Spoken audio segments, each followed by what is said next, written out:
निर्जला एकादशी में स्नान और आचमन के सिवा जल वर्जित माना जाता है। आचमन में सिर्फ 6 मासे से अधिक जल नहीं होना चाहिए, अन्यथा वो मद्यपान के सदृश हो जाता है। इस दिन भोजन भी नहीं करना चाहिए, इससे व्रत नष्ट हो जाता है। नमस्कार दोस्तों, मैं साधना सिंह आपके अपने YouTube चैनल सानिध्य टीवी में आप सबका बहुत बहुत स्वागत करती हूं। और एक रिक्वेस्ट भी है दोस्तों, अगर आप लोगों ने अभी तक मेरे चैनल को सब्सक्राइब नहीं किया है तो प्लीज़ सब्सक्राइब कर लीजिए, बेल आइकन ज़रूर दबा दीजिए ताकि आने वाली वीडियो आपको सबसे पहले मिले।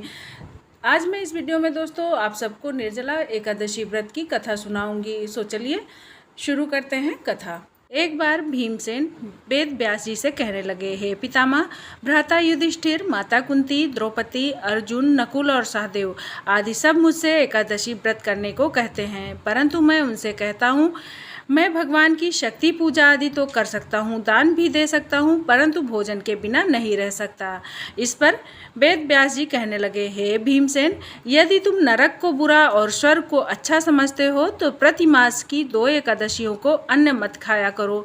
भीम कहने लगे, हे पितामह, मैं तो पहले ही कह चुका हूँ कि मैं भूख बर्दाश्त नहीं कर सकता। यदि वर्ष भर में कोई एक ही व्रत होता तो मैं रह सकता हूँ, क्योंकि मेरे पेट में व्रक नाम वाली अग्नि है, सो मैं बिना भोजन के नहीं रह सकता। भोजन करने से ही वो शांत रहती है, इसलिए पूरा उपवास तो क्या, एक समय भी बिना भोजन के मैं नहीं रह सकता।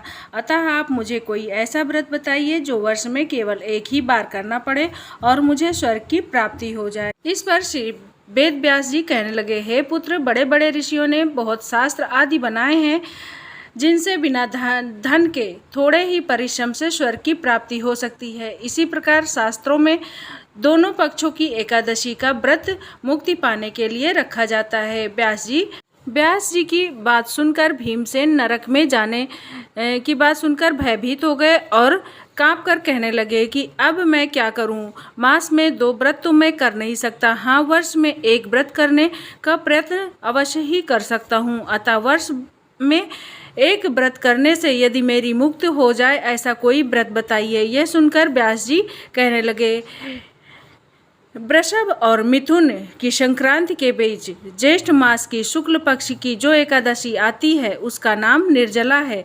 तुम उस एकादशी का व्रत करो। इस एकादशी के व्रत में स्नान और आचमन के सिवा जल वर्जित है। आचमन में सिर्फ 6 मासे से अधिक जल नहीं होना चाहिए, अन्यथा वो मद्यपान के सदृश हो जाता है। इस दिन भोजन नहीं करना चाहिए, इससे व्रत नष्ट हो जाता है। एकादशी को सूर्योदय से लेकर द्वादशी के सूर्योदय तक जल ग्रहण ना करें तो उसे सारी एकादशियों के व्रत का फल प्राप्त हो जाता है। द्वादशी को सूर्योदय से पहले उठकर स्नान आदि करके ब्राह्मणों को दान आदि देना चाहिए। इसके पश्चात भूखे और सतपात्र ब्राह्मण को भोजन कराकर फिर आपको स्वयं भोजन कर लेना चाहिए। इसका फल पूरे वर्ष की एकादशियों के बराबर होता है।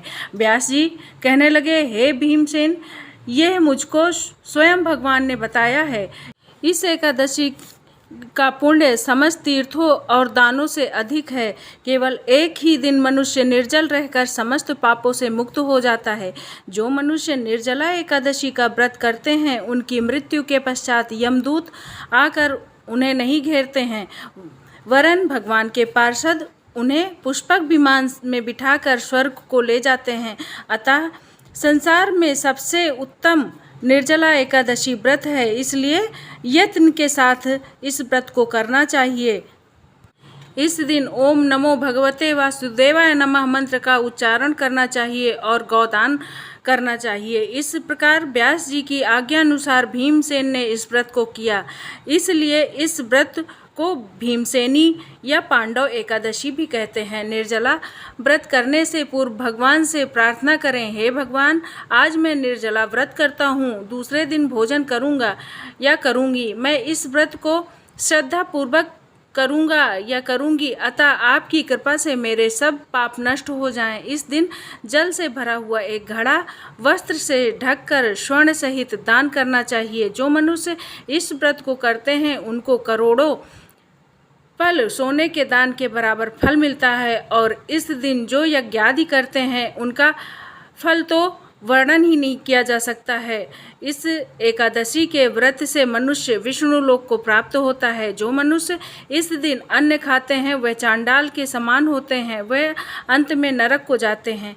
इससे निर्जला एकादशी का व्रत किया निर्जला एकादशी का व्रत किया, वो चाहे हत्यारा हो, मद्यपान करता हो, चोरी करता हो या गुरु के साथ द्वेष किया हो, मगर इस व्रत के प्रभाव से स्वर्ग को जाता है। हे कुंती पुत्र, जो स्त्री पुरुष इस व्रत को श्रद्धा पूर्वक करते हैं उन्हें भगवान का पूजन, फिर गौदान, ब्राह्मणों को मिष्ठान व दक्षिणा दान देना चाहिए तथा जल से भरा कलश अवश्य ही दान करना चाहिए। निर्जला एकादशी के दिन अन्न, वस्त्र, जूता, पंखा आदि भी दान करना चाहिए। जो मनुष्य भक्ति पूर्वक इस कथा को पढ़ता है अथवा सुनता है उसे अवश्य ही स्वर्ग की प्राप्ति होती है। इस तरह से यह निर्जला एकादशी व्रत कथा संपूर्ण हुई। अगर दोस्तों आप लोगों को मेरे द्वारा सुनाई गई ये कथा पसंद आई हो तो खूब सारे लाइक करिए और कमेंट करके हमको ज़रूर बताइए कि आपको ये कथा कैसी लगी। धन्यवाद।